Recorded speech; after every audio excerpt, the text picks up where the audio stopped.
it. That's the end of Germany for now. We'll see how this goes. All right, today is day technically 2 in Kosovo. I just got in last night. Flew in, got here at about 6 p.m. So this is the place. It's got a couch that actually turns into 2 beds. And a little table there. Feels pretty new as far as apartments go. It's got a refrigerator here. And a freezer downstairs. And all the normal couch or all the normal kitchen things. Here's the bathroom. Shower doesn't have a curtain on it, but things are sloped downhill, so as long as the water doesn't get past this point, it runs back into the drain. But if it does, there's a secondary drain. But it does get pretty wet in here.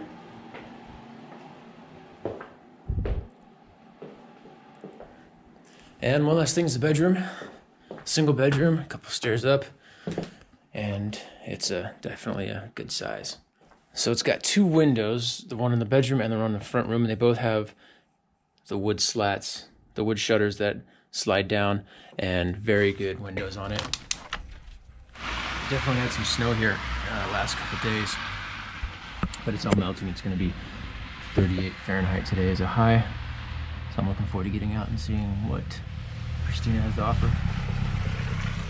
The plan is ultimately to buy some kind of wheels, buy a motorcycle, buy a car, buy a truck, and I wanted to just do Southern Europe, but now I'm thinking, why not do all of Europe? So we'll see how long this lasts. This is day 1 of the trip that I had expected to originally take.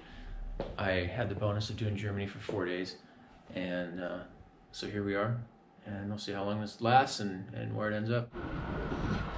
All right, I'm in Pristina right now, and I was just at a pretty posh cafe, and it was really interesting. I walked into the restaurant, and I said, "Do you speak English?" And the guy said, "Yes, probably better than you." And I was like, all right. So I started laughing, but it was that kind of like dry humor that we think of as Eastern European. And then I was speaking to this young lady and this gentleman who were there working. And she said, "Don't worry, we love Americans here. We probably love you more than you love yourselves." And so it's just, these little exchanges are kind of funny, just these cultural nuances that make a culture what it is, that are pretty funny to a Westerner who's in his first day here in Kosovo. Here we go, statue of Bill Clinton. And I don't know, it seems kind of apropos to be the place where kids are having snowball fights. I think if there was ever a good times president, it was probably Bill. He would approve of the snowball fight.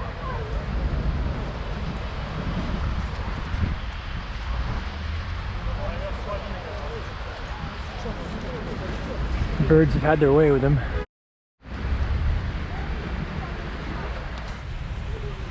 It seems like this is a good place as any to talk about the 2 mistakes I made today, because both of them are things that Bill Clinton was familiar with. One being organized crime, and the other being violating women.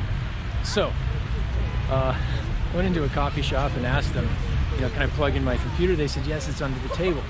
Sitting across from me was a young lady wearing a headscarf. She's Muslim, as most people are here, but not most of them aren't wearing headwear. So I sit down and open my computer, and I look under the table for the outlet. Unfortunately, what it looked like was me looking under the table to look up her skirt. So I quickly realized what it must look like at the moment, and I popped up really quick. And then when I popped up, it seemed like from the outside it would look like, oh, I did see something, and whoa. Anyway, so that went off without a hitch, no problem. The second thing was I went into a hotel, and it was a communist era hotel. I went in to check it out, and I had that feeling before I even got in the doors, like, this is not a good idea. So I definitely wanted to do it. So I went ahead and went in. As I went in, the lobby was completely empty except for a few seats and a gentleman sitting at those seats like he's been there forever and not interested in really moving. So I went ahead and went in the elevator, and here's some footage of that. Okay, I just walked into a place called the Grand Hotel. It's a communist era rundown hotel. I'll film the outside of it later. And it looks completely destroyed. But I'm gonna go ahead and walk through and see what I see. And went up to the 4th floor. Walked down the hallway and a maid was there. And I had my camera out and walked by, went down the hall and came back through. I don't know if people stay here or not. And she was standing at the end of the hallway when I came back, and so I said, you know, I'm speak English to speak English. She quickly disappeared behind some door. I went downstairs where I was stopped by 4 men who didn't seem to work at the hotel and weren't exactly police officers. The only guy that spoke English was the one that had been sitting down the whole time, and he spoke very good English.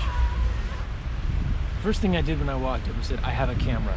I didn't want to hide it, but it was in the palm of my hand so that it looked like could look like I was concealing it. And the guy was very polite, but also meant business.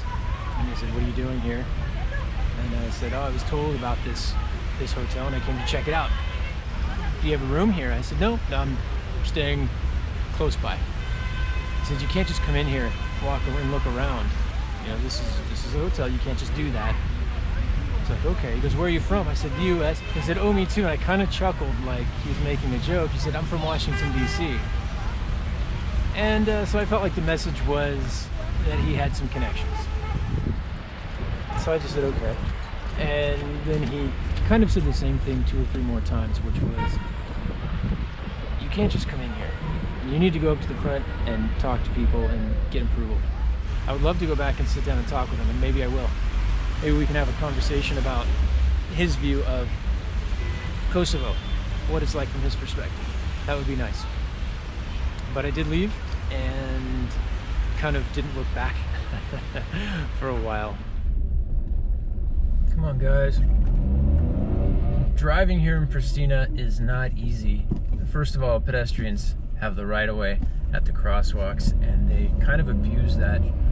They will jump out in front of a car at any given time. They don't cross in groups, they just cross whenever it's convenient, and it makes for a lot of traffic here in town. The other thing is that there are potholes, there are road hazards.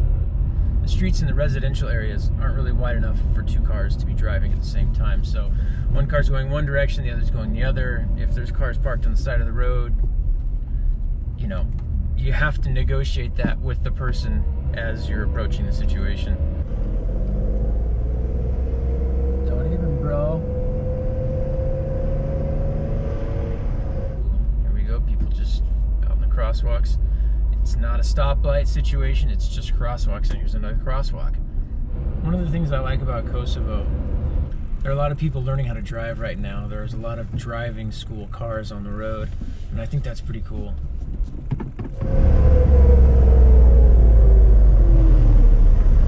There's kind of sidewalks and kind of not. They're used for parking, and they stop and start randomly.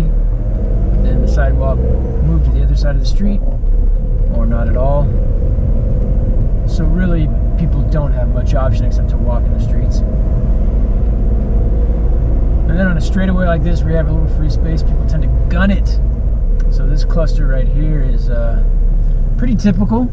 Like, wait, I want to go, but I can't go till you go, but I can't go till the other guy goes.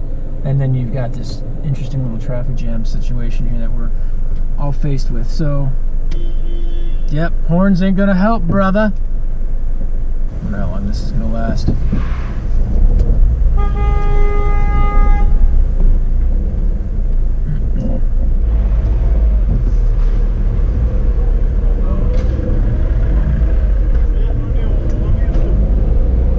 Oh,